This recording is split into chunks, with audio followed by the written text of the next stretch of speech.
Russia के 2 Sukhoi 27 jet fighters America के drone MQ-9 reaper से कोलाइड कर गए, जिसकी वजह से अमेरिकन ड्रोन ब्लैक सी में गिर गया। ये अमेरिकन ड्रोन इंटरनेशनल वाटर पे रूटीन सर्वेलेंस कर रहा था। इसके दौरान ही ये हादसा देखने को मिला। अमेरिकन्स मान रहे हैं कि रशिया ने ऑन पर्पस ये किया है। फूलदेई फेस्टिवल को उत्तराखंड के विधानसभा भवन में सेलिब्रेट किया गया। इस दौरान बच्चों ने विधानसभा प्रेमाइसेस में फ्लावर शावर किए। फूलदेई को उत्तराखंड का हार्वेस्ट फेस्टिवल माना जाता है। फूलदेई एक ऑस्पिशियस फोक फेस्टिवल है जो कि स्प्रिंग सीजन का स्वागत करती है। फूलदेई फेस्टिवल को चैत्र के महीने के पहले दिन सेलिब्रेट किया जाता है। जियो सिनेमा ने सूर्य कुमार यादव को अपना ब्रांड एम्बेसडर चुना है। जियो सिनेमा रिलायंस इंडस्ट्रीज की एक एंटिटी है। जियो सिनेमास को Viacom 18 media private limited own करता है, जो कि टीवी 18 का सब्सिडियरी है। जियो सिनेमा IPL का डिजिटल स्ट्रीमिंग पार्टनर है। ट्रॉपिकल साइक्लोन फ्रेडी ने साउथ अफ्रीका के कोस्ट को हिट किया है, जिसकी वजह से मालावी, मोजाम्बिक्यू एंड मेडागास्कर में 200 लोगों से भी ज़्यादा की मौत हो गई है। ये फ्रेडी साइक्लोन ऑस्ट्रेलिया के कोस्ट में डेवलप हुआ एंड पूरे साउथ इंडियन ओशियन को क्रॉस करते हुए मालावी को हिट किया। मैकमोहन लाइन एक डिमार्केशन लाइन है जिसे तिब्बत एंड ब्रिटिश राज के सहमति से बनाया गया था as a part of 1914 Shimla convention. आज के प्रेजेंट डेट में McMahon line India and China को सेपरेट करती है। मैकमोहन लाइन का नाम मैकमोहन सर हेनरी मैकमोहन के नाम पे पड़ा, जो कि शिमला कन्वेंशन के चीफ नेगोशिएटर थे।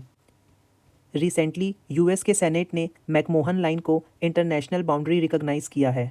US के सेनेट ने कहा है कि मैकमोहन लाइन इंडिया के अरुणाचल प्रदेश एंड चाइना के बीच की एक इंटरनेशनल बाउंड्री है एंड जो चाइना बार बार हमारे अरुणाचल प्रदेश को क्लेम करता है, इस क्लेम को US के सेनेट ने रिजेक्ट कर दिया है, ये बताकर कि मैकमोहन लाइन एक इंटरनेशनल बाउंड्री है एंड इसे हम रिकॉग्निशन देते हैं। सिंगापुर ये एक साउथ ईस्ट एशियन कंट्री है जो कि 63 सैटेलाइट आइसलैंड एंड एक मेन आइसलैंड से मिलकर बनती है। सिंगापुर पूरे दुनिया की 3rd हाईएस्ट पॉपुलेशन डेंसिटी वाली कंट्री है। सिंगापुर ने 1959 में सेल्फ गवर्नेंस गेन किया एंड 1963 में ये मलेशिया के नए फेडरेशन का पार्ट बन गए। सिंगापुर के प्रेसिडेंट हैं हैलीमा येकब। सिंगापुर के प्राइम मिनिस्टर हैं ली हेन long. Singapore army and Indian army ने बायलेटरल एक्सरसाइज बोल्ड कुरुक्षेत्र के 13th एडिशन में पार्टिसिपेट किया। ये एक्सरसाइज जोधपुर में की जाएगी।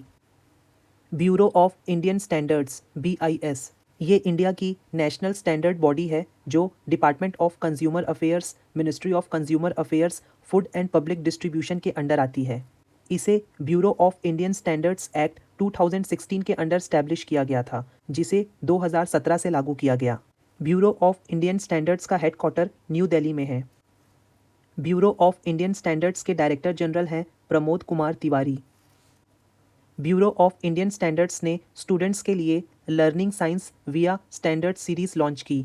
ये एक इनिशिएटिव है जिसके थ्रू स्टूडेंट्स को scientific concepts, principles and manufacturing के प्रैक्टिकल एप्लीकेशंस को समझने में आसानी होगी। इस इनिशिएटिव के अंडर एजुकेशनल इंस्टीट्यूशंस में स्टैंडर्ड क्लब्स खोले जाएंगे। लग्जेमबर्ग ये एक स्मॉल यूरोपियन कंट्री है जो बेल्जियम, फ्रांस एंड जर्मनी से बॉर्डर शेयर करती है। लग्जेमबर्ग सिटी को 1994 में यूनेस्को वर्ल्ड हेरिटेज साइट चुना गया था। लग्जेमबर्ग की ऑफिशियल लैंग्वेज है लग्जेमबर्गिश, फ्रेंच एंड जर्मन एंड इसकी करेंसी है यूरो। लग्जेमबर्ग के प्राइम मिनिस्टर हैं जेवियर बेटी। 75 ईयर्स के फ्रेंडशिप को सेलिब्रेट करने के लिए इंडिया एंड लग्जेमबर्ग ने एक जॉइंट कमोमोरेटिव स्टैंप लॉन्च किया। कॉमेमोरेटिव स्टैंप वो स्टैंप होते हैं जिसे किसी पर्टिकुलर इवेंट, किसी पर्टिकुलर पर्सनैलिटी, फ्लोरा, फौना, किसी एनवायरमेंटल इश्यूज या किसी इंपॉर्टेंट चीज़ के नाम पे रिलीज़ किया जाता है। स्टील सेक्टर में इंडिया एंड लग्जेमबर्ग का काफ़ी लॉन्ग स्टैंडिंग कोऑपरेशन है। लग्जेमबर्ग की पॉल वुर्थ कंपनी इंडिया में 20 साल से काम कर रही है। 7th इंटरनेशनल डायबिटीज़ समिट 2023 को महाराष्ट्र के पुणे में इनॉग्रेट किया गया। इस समिट को चेलाराम डायबिटीज़ इंस्टीट्यूट होस्ट कर रही है। ये 3 दिन का समिट होगा जिसमें diabetes complications, cost effective diabetes care and diabetes से related technology and diabetes management के बारे में डिस्कस किया जाएगा। उज्जीवन स्मॉल फाइनेंस बैंक के हेलो उज्जीवन ऐप ने इनोवेशन इन कंज्यूमर टेक के कैटेगरी में एगीज ग्राहम बेल अवार्ड जीता है। Union minister of agriculture and farmers welfare Narendra Singh Tomar ने कर्नाटका के बेंगलुरु में एग्री यूनिफेस्ट का इनॉग्रेशन किया।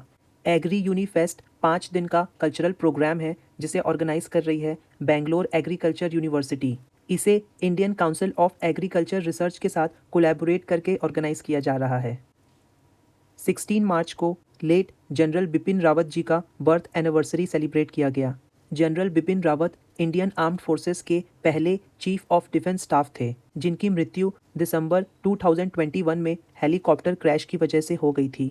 General Bipin Rawat chief of staff committee के 57th चेयरमैन रह चुके हैं। इसके साथ ही आर्मी स्टाफ के 26th चीफ भी ये रह चुके हैं।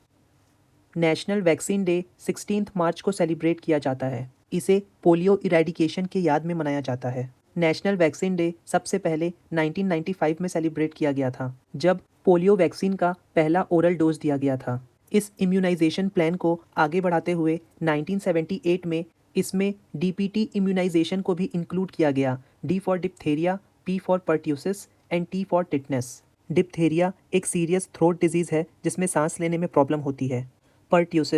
पर्ट्यूसिस एक सीरियस बैक्टीरियल इन्फेक्शन है जो लंग्स एंड ब्रीदिंग ट्यूब्स को इन्फेक्ट करता है। टिटनस एक प्रकार का डिजीज़ है जो हमारी मसल्स को टाइट कर देता है। टिटनस बैक्टीरिया की वजह से होता है जो हमारे कट्स एंड वाउंड्स के थ्रू हमारे बॉडी में एंटर करती हैं। इस लेक्चर की PDF आप इस टेलीग्राम चैनल से डाउनलोड कर सकते हैं।